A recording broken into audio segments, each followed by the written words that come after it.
আমাদের বাঙালিদের ঘরে প্রায় প্রত্যেক দিনই আমরা মাছ রান্না করে থাকি। আজকে আমি আপনাদের সাথে শেয়ার করব মাছের একটা খুবই সাধারণ রেসিপি। হাতে সময় কম থাকলে কিভাবে চটজলদি মাছের এই রেসিপিটা বানানো যায়, আজকে আমি সেই রেসিপিটাই বানিয়ে দেখাবো। আর গরম ভাতের সাথে এই মাছের রেসিপিটা খেতে কিন্তু দারুণ লাগে। নমস্কার বন্ধুরা, স্বপ্নার কিচেনে আপনাদের সবাইকে স্বাগত জানাই। আশা করি রেসিপিটা আপনাদের ভালো লাগবে। তাহলে দেখে নেওয়া যাক আমার আজকের ভিডিওটা।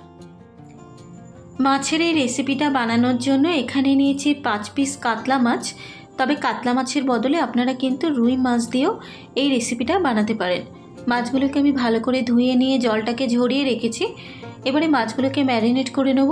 ম্যারিনেট করার জন্য মাছের মধ্যে দিয়ে দিলাম স্বাদ মতো নুন, হাফ চা চামচ হলুদ গুঁড়ো, আর দিয়ে দেবো খুব সামান্য পরিমাণে একটু লঙ্কার গুঁড়ো। তবে লঙ্কার গুঁড়োটা আপনারা দিতেও পারেন, নাও দিতে পারেন। এবারে নুন, হলুদ গুঁড়ো, লঙ্কার গুঁড়ো দেবার পর মাছের দুপিটি খুব ভালো করে মেখে নেব, যাতে মাছের মধ্যে নুনটা খুব ভালো মতো ঢুকে যায়। 5 পিস মাছই আমি খুব ভালো করে মেখে নিয়েছি। মেখে নেবার পর এভাবে মাছটাকে 10 থেকে 15 মিনিট মতো রেখে দেব। মাছটা ম্যারিনেট হতে হতে এবার কড়াইয়ের মধ্যে দিয়ে দিলাম 2 চা চামচ সর্ষের তেল। তেলটাকে খুব ভালো করে গরম করে নেব। তেলের মধ্যে দিয়ে দেবো 1 ইঞ্চি আদার টুকরো, আর দিয়ে দেবো 5 থেকে 6টা রসুনের কোয়া। এবারে আদা রসুনটাকে তেলের মধ্যে ভেজে নেব যতক্ষণ না আদা রসুনের কাঁচা গন্ধটা চলে যাচ্ছে। মিনিট 2 সময় ধরে আমি আদা রসুনটাকে ভেজে নেবার পর এবার এর মধ্যে দেব একটা মাঝারি সাইজের টুকরো করে কেটে নেওয়া পেঁয়াজ, আর দিয়ে দেবো 4 থেকে 5টা কাঁচা লঙ্কা। এবারে পেঁয়াজ আর কাঁচা লঙ্কাটাকেও আদা রসুনের সাথে ভেজে নেব যতক্ষণ না পেঁয়াজের কাঁচা গন্ধটা চলে যাচ্ছে।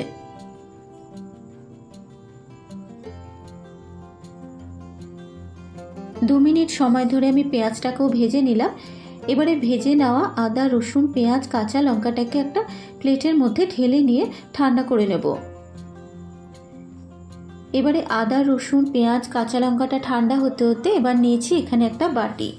এবার এই বাটির মধ্যে দিয়ে দেবো 2 চা চামচ টক দই।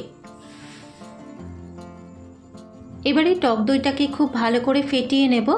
টক দইটা যদি ভালো করে ফেটিয়ে না নেওয়া হয় তাহলে রান্নার সময় কিন্তু টক দইটা কেটে যেতে পারে। টক দইটাকে ফেটিয়ে নেবার পর এবার মিক্সিং জারের মধ্যে ঠান্ডা করে নেওয়া আদা রসুন পেঁয়াজ কাঁচা লঙ্কাটাকে দিয়ে দেব। এবারে ঢাকনাটাকে বন্ধ করে কাঁচা লঙ্কা পেঁয়াজ আদা রসুনের একটা মিহি পেস্ট রেডি করে নেব। ঠিক এরকম একটা পেস্ট রেডি করে নিতে হবে।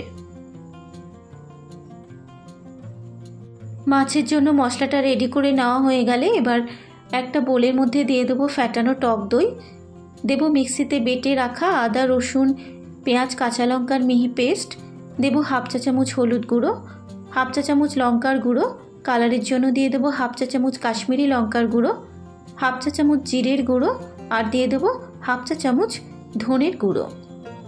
এবারে সমস্ত মশলাগুলোকে একসাথে খুব ভালো করে মিশিয়ে নেব।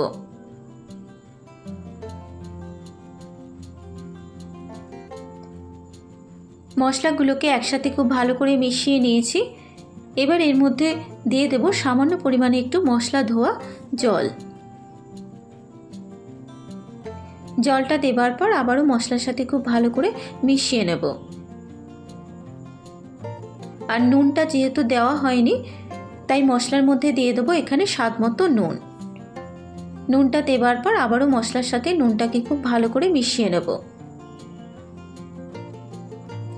নুনটা মশলার সাথে মেশানো হয়ে যাবার পর এবার এর মধ্যে দেব নুন হলুদ লঙ্কার গুঁড়ো দিয়ে মেখে নেওয়া মাছ,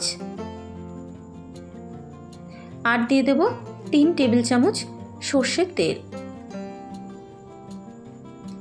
এবারে মাছ আর সর্ষের তেলটা দেবার পর মশলার সাথে খুব ভালো করে মাছটাকে মেখে নেব। এইভাবে যদি মাছটাকে রান্না করা হয় মাছের মধ্যে তেলটাও কিন্তু খুবই কম লাগে। মাছগুলো মশলার সাথে আমি খুব ভালো করে মেখে নিয়েছি। এভাবে মাছটাকে 10 থেকে 15 মিনিট মতো ম্যারিনেট হতে দেব। 15 মিনিট পর এবার যে কড়াইতে আমি আদা রসুন পেঁয়াজ কাঁচা লঙ্কা ভেজেছিলাম সেই কড়াইয়ের মধ্যে দিয়ে দেবো আরও 1 চা চামচ সর্ষের তেল। এবার এই তেলের মধ্যে দিয়ে দেবো মশলা মাখানো মাছগুলো।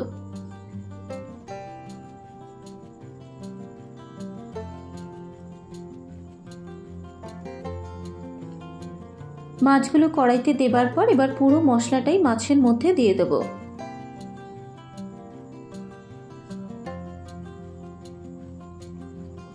মশলাটা দেবার পর এবার এর মধ্যে দিয়ে দেবো খুব সামান্য পরিমাণে একটু মশলা ধোয়া জল, তবে খুব বেশি কিন্তু জল দেওয়ার প্রয়োজন নেই।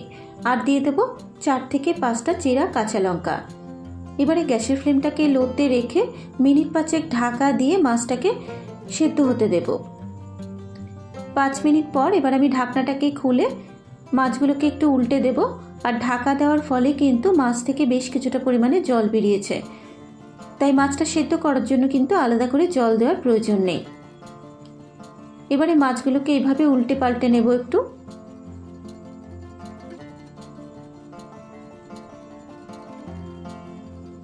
মাছগুলো উল্টে দেবার পর এবার আবারও মিনিট 10 ঢাকা দিয়ে মাছটাকে রান্না হতে দেব। 10 মিনিট পর এবার আমি ঢাকনাটাকে খুলে একটু চেক করে নেব যে মাছগুলো সেদ্ধ হয়েছে নাকি। মাছগুলো কিন্তু খুব ভালো মতো সেদ্ধ হয়ে গেছে। এবার মাছগুলোকে আবারও একবার একটু উল্টে দেব। মাছগুলোকে উল্টে দেবার পর এবার সবশেষে মাছের মধ্যে দিয়ে দেব ধনেপাতা কুচানো। আর সবার শেষে যদি একটু ধনেপাতা কুচানো দেওয়া হয় মাছটা খেতে কিন্তু খুবই টেস্টি হবে। ধনেপাতা কুচানো দেবার পর এবার মাছের সাথে খুব ভালো করে মিশিয়ে নেব।